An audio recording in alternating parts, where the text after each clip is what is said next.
David Granger declared 2013 year for youth, and the youths responded. The GYSM Youth Rally continues. Region 5, West Coast Berbice, on Saturday, November 16 at 6:16 p.m. The village of Hopetown will vibrate with presentations from Majority Leader David Granger, James Bond,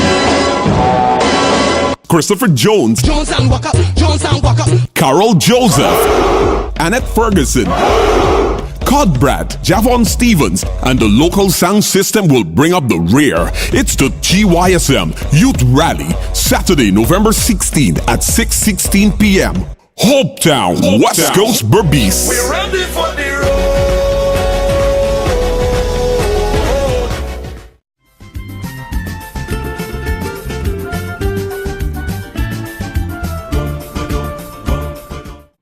This is The Public Interest. I am Malika Ramsey. Thanks for joining us again this week.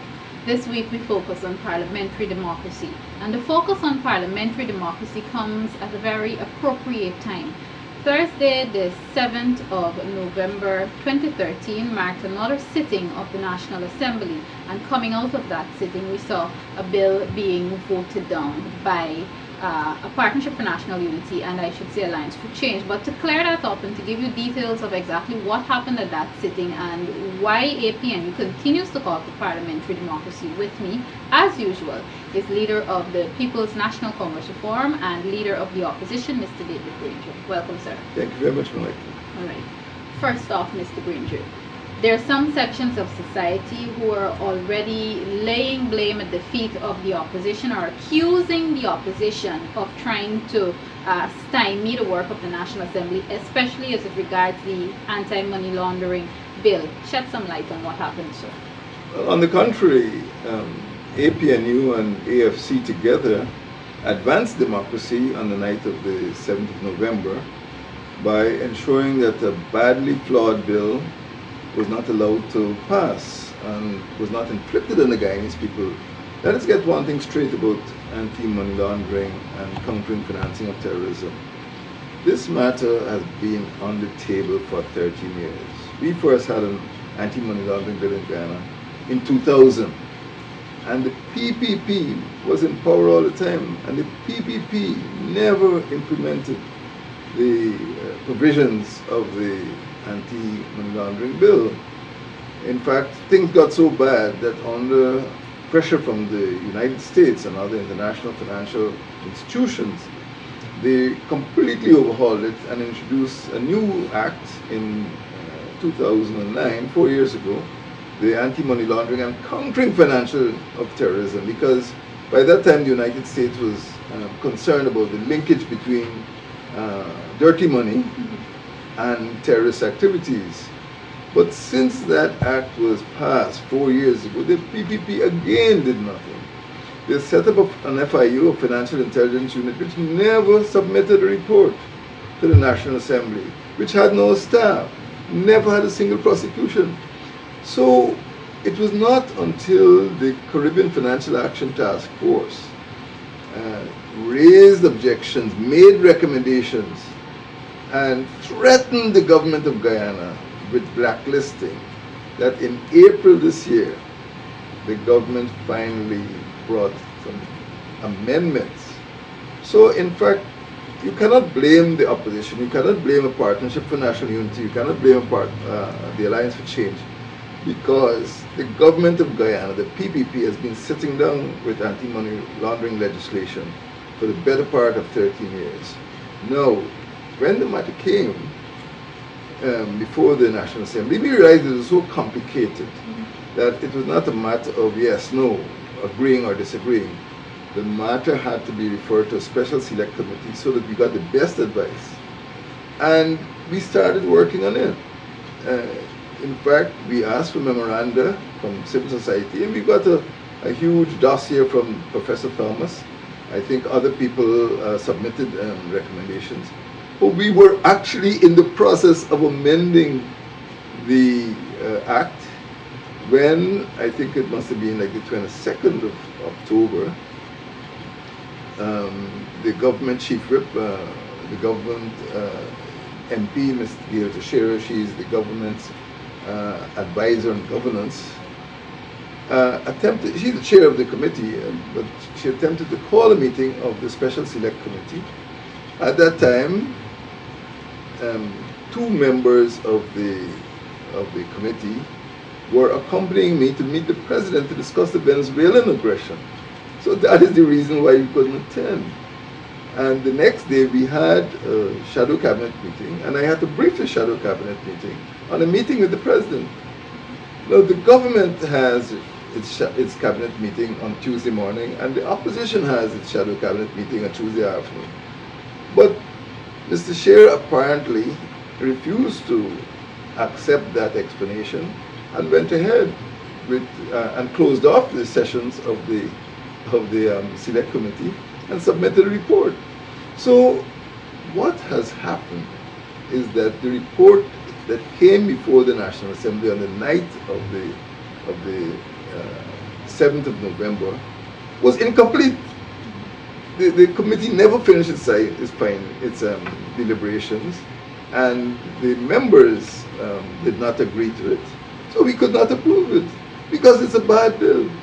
So we cannot be blamed because we actually protected Guyana from having another bad bill.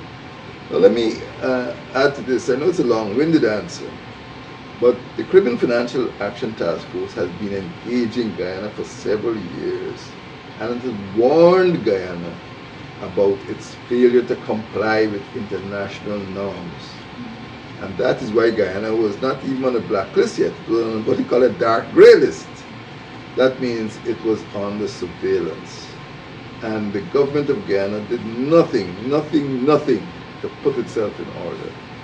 And APNU, and I think on this matter I can speak for AFC, both parties are committed to ensuring that we have a real money laundering bill which could prevent money laundering. Money laundering is taking place. But if we allow a weak and porous bill to go through, it will not solve the problem. And the people in the Caribbean Financial Action Task Force are not fools. They know very well that no prosecution is being held. They know very well that the FIU was operating for the longest while as a one-man show. They know very well that reports are not being submitted. Nowadays, with modern communication, these things can't be hidden. So what AAPNU did on the night of the 7th of November in the Parliament was, I think, saving the nation from a major financial disaster. Now, I know the aim of this particular program is not to focus solely on the anti-money laundering bill, but before I move on to other aspects of parliamentary democracy, in light of what happened in the National Assembly on the 7th of November 2013, is a partnership for national unity, does a partnership for national unity have any fear of dealing with probably the private sector commission and maybe banks and insurance companies who would have called for the opposition to support that bill? We have dealt with the private sector commission before. We've dealt with the entire private sector and civil society. We have met people at our cabinet or different subcommittees. We've met foreign diplomats, and we are open to meetings at any time. Now, on this particular issue, we are not the enemies of the private sector. We are there to protect the national interests. And we want to make it clear to the private sector that the action we took is actually in their interest, the private sector. I'm not accusing them, but how is it for 13 years could not the private sector discover that this bill was weak, that there was not a single prosecution, that no reports were being filed, that money laundering was rampant, that the international society was criticizing Guyana? These things are well known. But the private sector did not publish whole-page advertisements criticizing the government for failure to implement the Money Laundering Act, which was on the books since 2000, or failure to implement the Anti-Money Laundering Act and the Countering Financial Terrorism Act, which have been there since 2009. I've never seen whole-page advertisements from the private sector. And let me say this. Last year, on the 31st of December, Minister Clement Rohi said he launched some security sector reform, and the private sector was telling APNU, agree, agree, agree. Now this is a huge 400-page document, and at the time of Mr. Rohi's launch, none of them had seen it. But Mr. Rohi had the document for 2 years, and they were telling us to agree. Agree to what? He's promulgated the document now, 10 months. Has there been a change in piracy? Has there been a change in banditry? Has there been a change in domestic violence? Has there been a change in armed robbery? If there have been changes, they have been for the worse. So the private sector, we do not see the private sector as our enemy, but we'd like them to sit down and think. They are sounding like a chorus that is supporting the PPP administration. We are fighting for security. They are telling us to support security. We do not even have an anti-money laundering plan in this country. It expired 2 years ago, and they know that. But instead of calling for anti-money laundering, instead of calling for anti-narcotics, instead of calling for security sector reform, they attack the opposition. But the opposition is the one that is calling for counter-narcotics planning. We are calling for security sector reform. They bring this huge document and say it's a security, but when you look at it, it is dealing with career planning, it's dealing with public relations, it's dealing with administration. That is what Mr. Rohi's plans to do. It has no impact on crime. It has no impact on narco trafficking. So I just use the security sector reform to show that the private sector has been attacking a partnership for national unity on various issues. But when those issues are shown to be against the interests of the public, the private sector says nothing. We took a stand on a Mila Falls. The private sector came to us and said, support, support, support. We said, we support hydropower, but the plan that is put before us is flawed. And suddenly, nobody talks about the Mila anymore, because they now realize that APNU was right and the government had a bad scheme. We support security sector reform, but nobody talks about security sector reform. They realize that the plan that Mr. Rohi laid on the table 10 months ago is weak. They put Mr. Mentor in charge of the plan, and it has made no difference except as to say that the crime has gotten worse. And now we come to the anti-money laundering and countering financing terrorism bill, and they're saying we must support. Why should APNU support a bad bill? Why can't the government show the patience and tolerance to ensure that amendments are put in? I have given the commitment that we will support a good bill, and our people on the committee are working for a good bill. Thank you, sir. Well, certainly a topic to come back to eventually. Now on to parliamentary democracy. It's clear that we continue to have problems in the National Assembly because there is not independence from the executive arm. Now, what would it take for the National Assembly to attain complete independence from the executive arm? Well, the intention of Western democracies everywhere in the Western Hemisphere is to ensure that the representatives of the people in the form of a parliament or a National Assembly are allowed to express their views freely and to make laws that are in the interest of the people as a whole. Now, the situation here is that for over 20 years, the People's Progressive Party, which came into office in 1992, has tried to manipulate the National Assembly, which should be an independent part of the state. The executive is one part, the legislative is another part, and the judiciary is the other part. People normally refer to the state as having three parts, or the government having three parts: executive, legislative, and judiciary. The legislative branch makes the laws, the executive branch executes the laws which have been made by the legislative, and the judicial branch interprets the laws. But in the executive, represented by Parliament, and the main component of Parliament, of course, the National Assembly, we have to make the laws. But the executive has been trying to manipulate the legislative branch for the last 20 years. And there have been several studies which have shown clearly that this is what the government has been up to. So what we are trying to do is assert the independence or the autonomy and the authority of the legislative branch. That is to say that we make our own rules. Now, to counter that, the Attorney General has run to the courts on several occasions, suing me, suing the Speaker, because the majority in the National Assembly voted to have committees on which they had the majority, ran to the courts. So repeatedly, we see the executive running to the courts. We see them using the state media. For example, the Government News Agency, Information Agency, GINA, and the NCN, and the Guyana Chronicle. They've attacked the opposition fiercely. And, it shows that the arms of the state are not impartial, and that the government is on a campaign to vilify us. So what would it take? It would take legislation to ensure that the National Assembly is independent. It will take the government implementation of recommendations which have been made over the last 10 years or more. It will take the government to accept that what happened on the 28th of November 2011 is irreversible as far as the 10th Parliament is concerned, and they must stop pretending that they have the majority and sit down and speak to the opposition. Don't shout at us, don't try to bully us, we're not going to have it. That's what it'll take.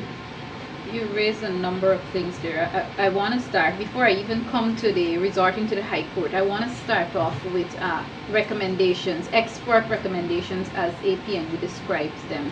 Is there any way that the PPP or government could argue that those recommendations were probably flawed, giving reasons why they were not implemented? Well, I do not know that they have any good reason. I mean, if your mom tells you take medicine and you say the medicine is bad, or you can say, well, it's a two-sided argument. But the question is that Western democracies support the recommendations that have been made. It's not one person, it's not some lone ranger who came out of the blue and said do this or do that. The Commonwealth passed something called the Latimer House Principles at a meeting in Nigeria many years ago. There was a meeting of the Commonwealth Parliamentary Association in Trinidad which supported those views. The person who came down, Sir Michael Davies, to examine the National Assembly in 2005 made similar reports. There's a Bradford and Associates, there's Mr. Pinder. So there is a huge body of literature, most of them or all of them making the same recommendations. Hey, the way the National Assembly of Guyana is being run is not free, it's not fair, it's not democratic. Can all of them be right, be wrong, and the PPP right? I think it's the other way around. So they can say what they like, but we have adopted those recommendations. The government has adopted the recommendations. In fact, the National Assembly has adopted the recommendations. The point is the government has not implemented them for over 8 years. Let's talk about the Attorney General constantly resorting to the High Court. And of course, we saw this happening in 2012. We have not seen so much of a repeat of it in 2013. My question basically is, could that mean that if Mr. Nandlal has learned his lesson, the opposition's attitude toward government has changed, or is there more consensus now? Well, maybe a bit of each. Certainly, the Attorney General has found that the courts do not support his attitude to the election, to the matters that were raised in the High Court, and it is futile for him to continue running to the High Court. So that is one point. As far as our attitude is concerned, we have maintained the democratic stance and insisted on free and fair debate in the National Assembly. That is all I would say. That it does not necessarily mean that things are going our way, but it means that the government has finally come to realize and to recognize that it is not in the majority anymore. So it's a waste of time for him to keep running to the courts. Okay.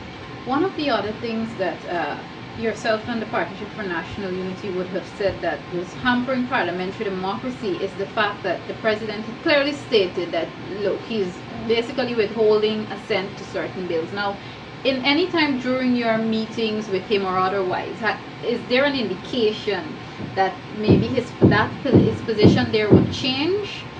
No, I have not seen any indication. In fact, many people were satisfied that he should, that he had actually assented to 3 of the 4 local government bills. But we needed assent to all of them, not just 2 or 3. Plus there are other bills, and there are many resolutions which were passed by the House, which have not been assented. It's quite a stack now. We've been in the National Assembly for 20 months, and there is quite a large number of resolutions and bills which he has not assented to. So there's been no change. I think he felt that the pressure that was being brought to bear on him and on the executive because of the undemocratic behavior and the failure to assent to those bills was becoming unbearable. And he probably just gave in to pressure. But the stance that he took as early as June 2012 indicated the mindset of the administration. It indicated that they had no real interest in assenting. As he said it in plain words. He said unless the executive, that is his members in the National Assembly, more or less, I'm just paraphrasing, agreed to the bill, he's not going to assent it. He felt it's not our job. So I don't think the mindset has changed. Okay.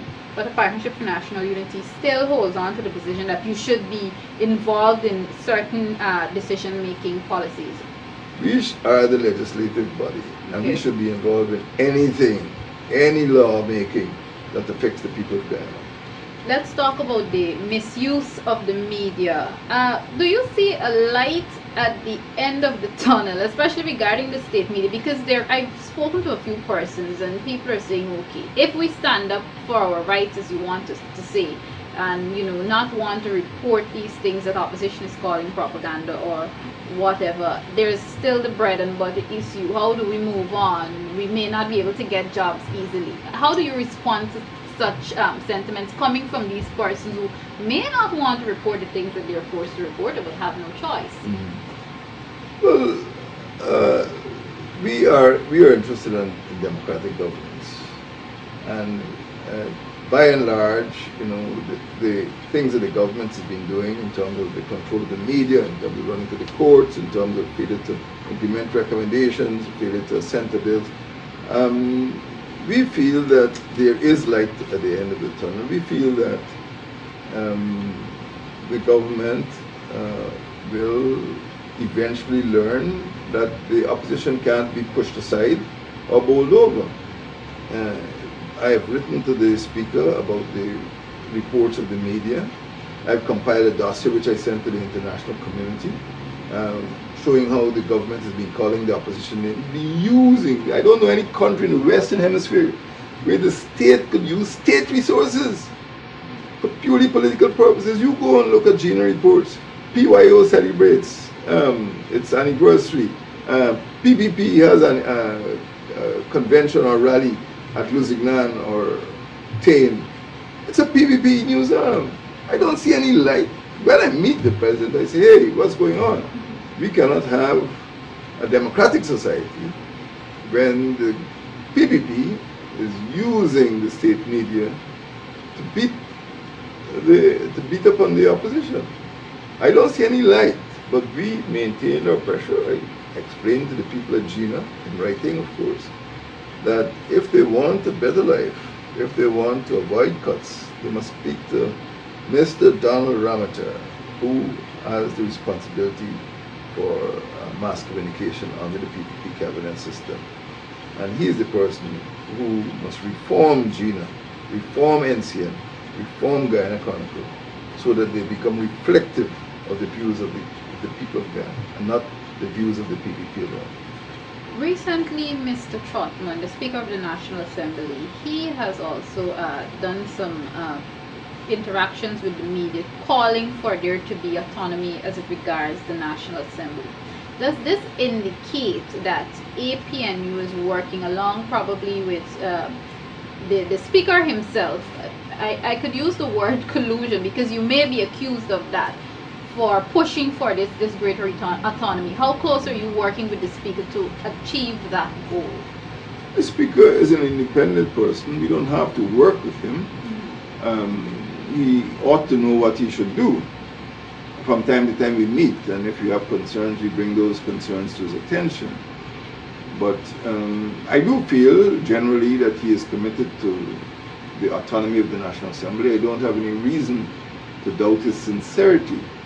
And equally, we are going to give him the support to the extent that he demonstrates that personal independence, and to the extent that he demonstrates his own commitment to making sure that the National Assembly runs in an autonomous and independent manner.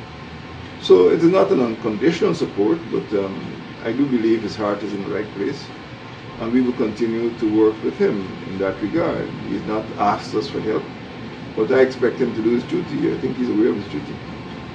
As we come to the close of this broadcast, sir, I know you were recently involved with some activities regarding visits from the Speaker from Suriname to Guyana, and then there was the CPA conference going on.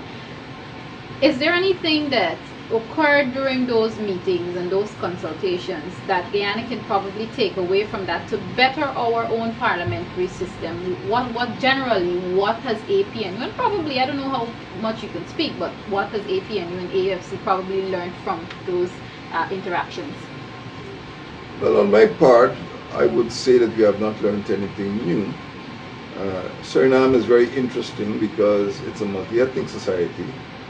They have had internal autonomy for much longer than Guyana.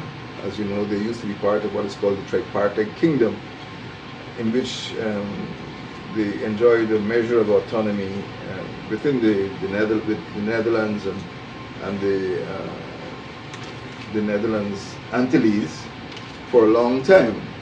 So in a sense, they are more mature in dealing with ethnic issues. And there is something we can learn there, because the present government is a coalition government, and most governments in Suriname are coalition government. In fact, it took President Bouterse, I think, nearly 3 months to form the government, but it's formed. And this is based on parties which have ethnic representation. You have Javanese, you have Hindustanis, you have Creoles, and so on. But it is a system that works. Here in Guyana, we believe, or the PPP, because APNU doesn't believe in it, the PPP believes in a winner-takes-all system, which is quite different. So the lesson we learned from Suriname, if at all, is a winner does not take all, and the PPP doesn't understand that up to now. As far as the Commonwealth Parliamentary Association is concerned, it is meant for clerks and speakers, and again, what was discussed was a reinforcement of the democratic values that APNU cherishes. I don't think we learned anything new, but we learned that what we've been calling for is done already in other countries.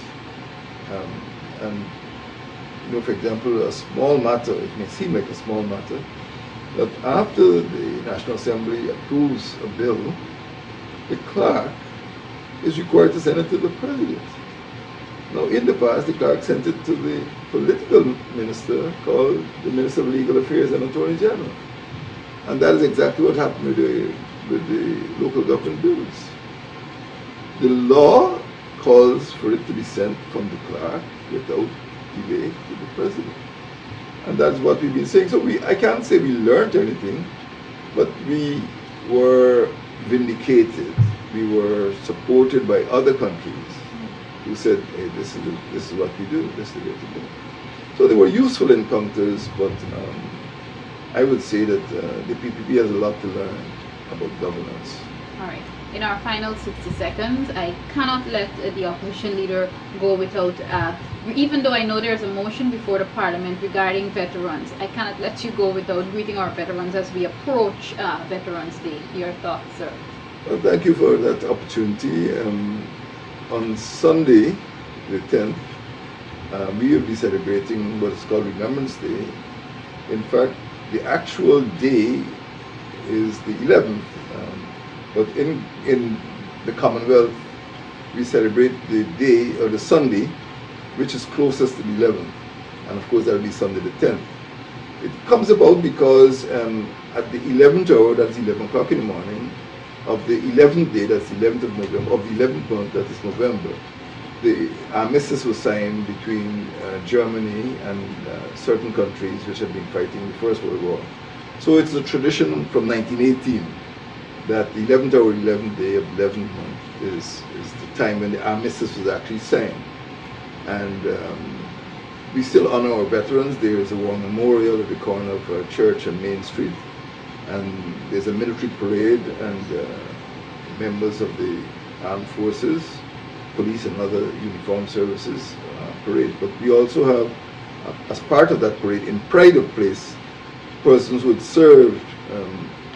Many persons alive have not served in the Second World War, but it's also the day for veterans, and we go to the Legion and we greet the veterans. So I implore all Guyanese to remember the people in uniform, particularly those who have retired, on Sunday the 10th of November.